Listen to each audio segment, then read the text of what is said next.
There are shadows in our lips that we pretend aren't there, corners of our hearts, we keep dark because shining a light on them, what terrify us. We tell ourselves that we are good people, that we pass boundaries we would never cross, that there are lines drawn in the sand of our morality that are permanent and unshakable. It used to be the peasant who listened to scandals in the neighborhood, say hashed whispers about infidelity, about shattered trust, and it would not with a sense of detached superiority. Thinking to myself, that will never be my story. It was Enke. It was the salad ground. And yet, if you are listening to this, you need to know that the distance between the person you think you are and the person you are capable of becoming is much shorter than you realize. It takes a distance measured not in miles, but in moments. Moments of weakness. Moments of crashing silence. Moments where the need to feel something, anything other than numbness, outweighs the logic of your mind. My name is Elena. To the outside world. So well, that watched me drive my Silve SV to the organic market on Tuesdays and saw me pruning hydrangeas on Saturday mornings. It was the definition of contentment. I lived in a sprawling, modern farmhouse at the Javakiat effluent town called a cabin. It was the kind of house that people slowed down to look at. We had a double wraparound porch, semi-naked lawn that looked like a green velvet carpet, and the windows that glowed with a warm, inviting light in the evenings. From the street, it looked like a sanctuary. It looked like the setting of a story where nothing but happens. Bad houses are just shells, aren't they? They are just wood and glass and stone. They don't tell you about the inside. They don't tell you about the temperature of the rooms when the guests leave. Inside that beautiful home, Sea was thin. It was suffocating. It was drowning in plain sight, surrounded by heightened furniture and framed photographs of vacations where we all smiled and we. Yet it felt as though it was slowly fading into the dry wall, becoming as ornamental and silent as a vase on the mantelpiece.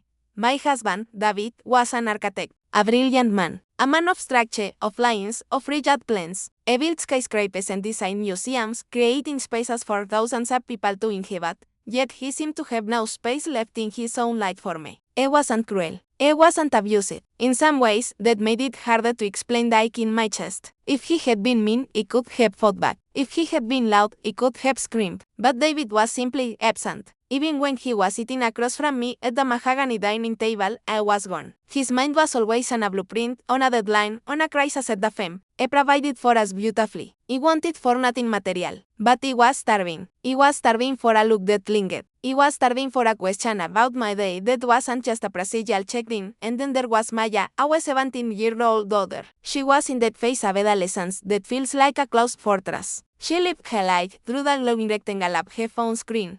Her ears plugged with noise-canceling headphones detected as a physical barrier between my lab and her wall. It would drive her to school, and the car would be silent. It would escape out her friends, and it would get one who dances. It felt like a ghost haunting my own family. Drifting through the hallways, folding laundry, cooking meals that were eaten in haste, and realizing with a terrifying clarity that if he simply evaporated one day, the machine of their lids would keep grinding on without a hitch. That is a dangerous place to be. When you feel invisible, you start to look for a reflection anywhere you can find it. You start to crave proof that you exist. It didn't happen like a lightning strike. It wasn't a sudden, dramatic explosion. It was a slow, creeping fact. It began in the spring. We had decided to redesign the backyard. David's idea, of course, to increase the property value. I hired a landscape architect named Julian. Julian was everything David was not. Where David was polished, rigid, and clean-shaven, Julian was ragged with hands that looked like they actually worked the He had a chaotic energy to him, a messy hair though, and a laugh that seemed to emanate from his belly and fill the entire room. He was David's contemporary, a professional architect. But it felt like he belonged to a different species entirely. He started coming over on weekday afternoons to supervise the planting and searchscaping. David was never there. He was always at the city office. So, it was just me and the silence of the house, and then, suddenly, me and Julian, at first, it was purely polite. He would bring out a pitcher of iced tea for the crew. He would stand on the porch and discuss the placement of the Japanese maples or stone selection for the patio. But Julian didn't just look at the plants. He looked at me. When he spoke, stopped what he was doing. He wiped his hands on his hands, looked me in the eye, and actually listened. It sounds so trivial, doesn't it? To be listened to. But when you have been talking to a brick wall for 5 years, a human response feels like water in a desert. I think tableau hydrangeas would look better there.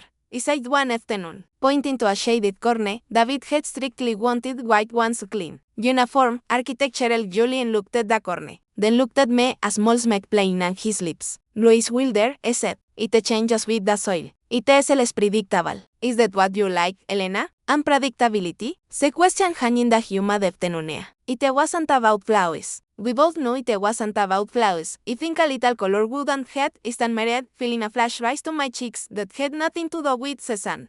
Then blow it is, I said softly. It is your garden, Elena.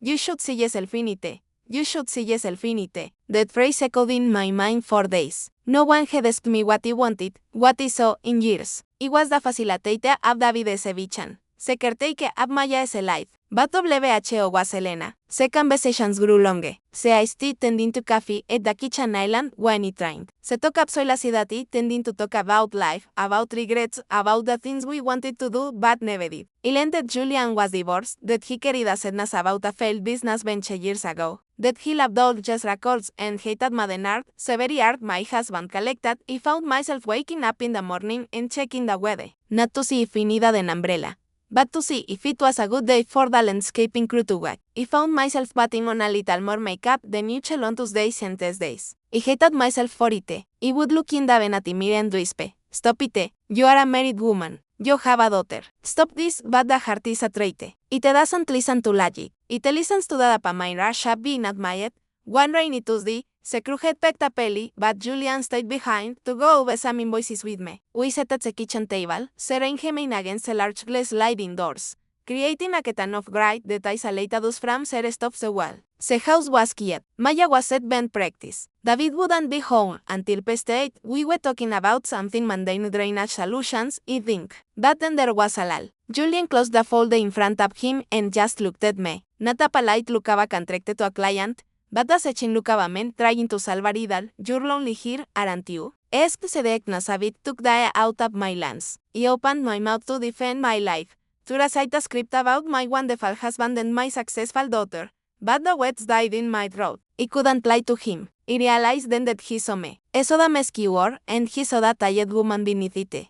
I'm just busy, I lied weakly, looking down at my hands. Busy isn't the same as full, I said gently. I reached across the table. For a second, I thought he was going to grab the paperwork. Instead, his fingers brushed against my wrist. It was a fleeting touch, barely a second, but it sent a shockwave through my body that was so intense I almost gasped. It was electricity. It was a jolt of life awakening nerves that had been dormant for a decade. "You deserve to be happy, Elena," I whispered. He pulled my hand back as if it had been bent. "I have to go pick up Maya," he said, my voice trembling. I stood up abruptly, my chair scraping loudly against the floor, and nodded slowly, respecting the retreat. "I'll see you Thursday," I said that night. I lay in bed next to David.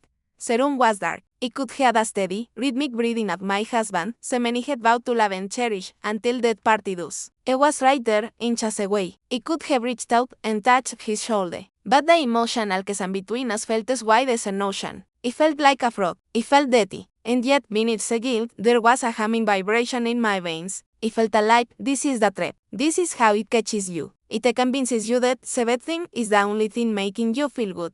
The weeks that followed were of internal torture. I tried to pull back. I really did. I stayed inside when the track said. I kept our conversation short and professional. But the pull was magnetic. It was gravitational. Every time I saw him, I felt a desperate need to be near him, to hear his voice, to feel that warmth that I was so starved for, and Julian knew. I didn't push, but he didn't retreat either. I held a space, I waited. I knew that the walls around my heart were crumbling, brick by brick, the climate. "I work for this family," David shouted back, his composure finally cracking. "I built this life for you. Is that not enough?" "No." I sobbed. "No, it is not enough. I don't want a house, David. I wanted a husband. I wanted a partner." Maya walked into the kitchen then. She had her headphones around her neck. She looked from me, weeping against the counter, to her father, red-faced and shaking. She looked at the letter on the table. She didn't say a word. She just turned the and walked out of the room, the disappointment in her eyes hitting me harder than any scream could have. That night, David slept in the guest room. The next morning, I left for work. Before I woke up, we lived in a terrible limbo for a month. We tried counseling. We tried talking. But the truth was out there, naked and ugly. The affair briefed unconsummate as it was, ante broken the marriage. It had simply revealed that the marriage had been broken for a long time. Julian was just a flashlight that illuminated the cracks. I realized that he couldn't stay. Not because of guilt, but because he couldn't go back to being invisible. I had tasted what it felt like to be a peasant, to be alive, and I couldn't shut myself back into the box. 6 months have passed since that day. I don't live in the big farmhouse anymore. I live in a small apartment in the city,